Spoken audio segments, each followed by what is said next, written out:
क्लेश कर्म विपाक आश्रय परामृष्टः पुरुष विशेष ईश्वरा। सूत्र में क्लेश 5 प्रकार से हैं। अविद्या, अस्मिता, राग, द्वेष, अभिनिवेश। चूंकि अविद्या का अर्थ होता है अज्ञान या अनात्मा, अस्मिता का अर्थ होता है अहंकार या मैं भाव, राग माने आसक्ति या लगाव, द्वेष माने घृणा या बैर का भाव, और अभिनिवेश का मतलब पूर्व जन्म में किए हुए संस्कारों का प्रति आसक्ति या जन्म मृत्यु का भय भी ऐसा अर्थ है। चूंकि इन 5 क्लेशों से जो निर्लेप है, सर्वथा अनासक्त है, वो पुरुष विशेष ईश्वर है।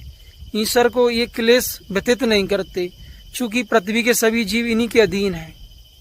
पृथ्वी पर जितने भी जीव हैं सभी अपने कर्म फलों को भोगते हैं। तो कर्म का अर्थ हुआ कि जो जैसा कर्म करता है वैसा फल भोगता है।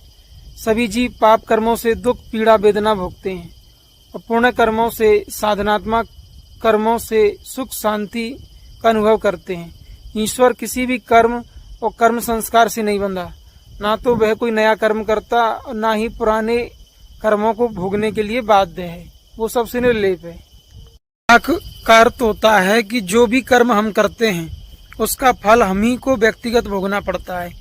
ईश्वर ऐसा तत्व है जो किसी भी कर्म और कर्म के फल को भोगने के लिए बाध्य नहीं है। उसके लिए कोई भी विपाक मायने नहीं रखता है, वो सबसे निर्लेप है। से का अर्थ है संस्कार, वासनाएं या अति सूक्ष्म अव्यक्त प्रवृत्तियां जो कर्मों के पीछे होती हैं।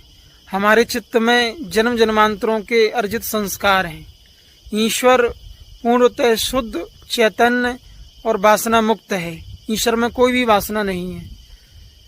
चूंकि सभी वासनाएं प्रकृति से पैदा होती हैं, तो वो विशेष पुरुष ईश्वर है जो इन सभी क्लेशों से सर्वथा निर्लेप है। चूंकि महर्षि पतंजलि इस सूत्र में परमात्मा या ईश्वर की परिभाषा देते हैं कि वो ईश्वर संसार और संसार की व्यवस्था और इस प्रकृति की व्यवस्था से सर्वथा निर्लेप है, पूर्ण शुद्ध बुद्ध चैतन्य।